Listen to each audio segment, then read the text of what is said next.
Hello everyone. If you are voting in the State Bar Council election for the first time, this video is especially for you.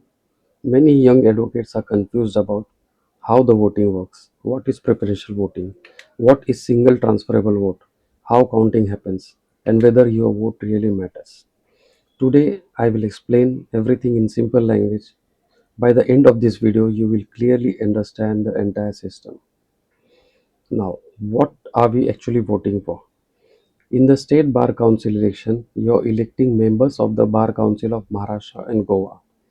These elected members frame rules for advocates, handle disciplinary complaints, manage welfare schemes, represent the state before the Bar Council of India, take important decisions that affect your professional life.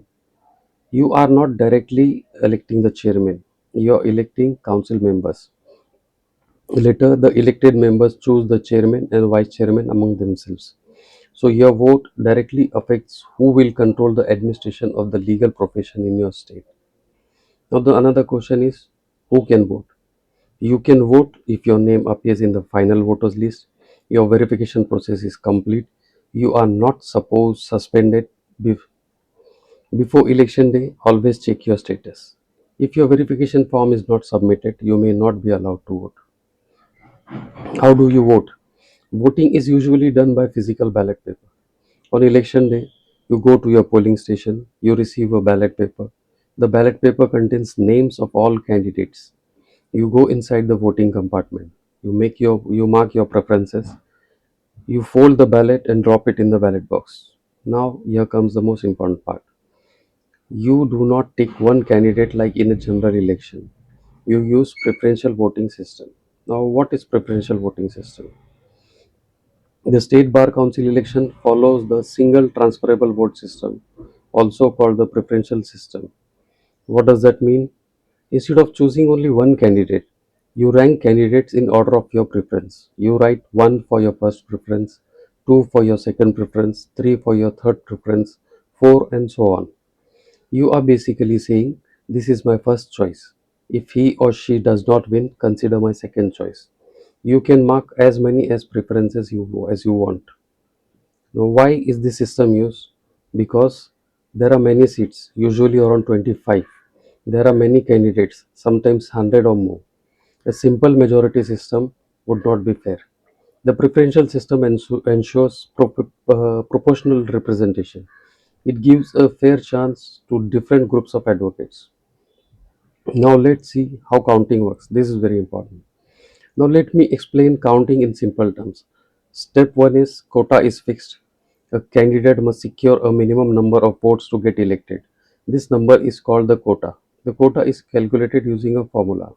A simplified example, if there are 10,000 total valid votes and 25 seats are there, quota will be approximately 385 votes. So any candidate who gets 385 first preference votes is declared elected. Surplus votes are transferred. Suppose a candidate gets 600 votes, but the quota is only 385. He only needs 385 to win. The extra 215 votes are not wasted. They are transferred to other candidates based on the second preference marked on these ballot papers. This is called surplus distribution.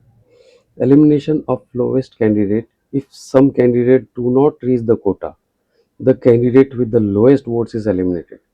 His votes are then transferred to the next preference mentioned on those ballots.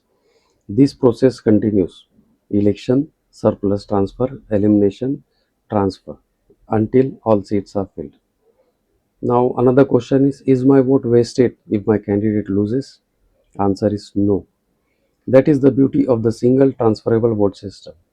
If your first preference candidate is eliminated, your vote automatically shifts to your second preference. If second preference is also eliminated, it shifts to your third preference. Your vote keeps moving until it helps elect someone.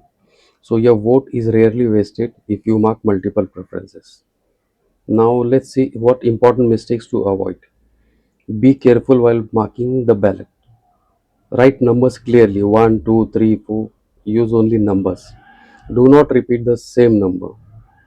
Do not put the tick marks or write names or sign on ballots or write comments. If you write Two times. Number one, preference. Your ballot may become invalid. Be calm and careful. Now, another question is, should you mark only one preference? It is better to mark multiple preferences. If you mark only one and that candidate gets eliminated, your vote may not get transferred further. Marking more preferences ensures your vote remains active in longer counting. Generally, it is considered good practice to mark at least 10 preferences. Practical reality of bar councils or bar elections. In bar council elections, panels are formed, candidates request first preference votes. Some ask for exchange of second preference. Alliances play a major role because of the preferential system. Second and third preferences votes are extremely important. So vote wisely. Now check candidates' past work, involvement in bar activities, accessibility, integrity. Do not blindly follow the campaigns. And to conclude, your vote in the State Bar Council election is not symbolic. It directly affects discipline in the profession, welfare schemes, policy decisions, representation before the Bar Council of India. As a first time voter, take this seriously. Understand the system, mark your preferences carefully, vote responsibly. If you found this video helpful, share it with other young advocates who may be confused about the process. Thank you for watching. Jai Hind, Jai Maharashtra.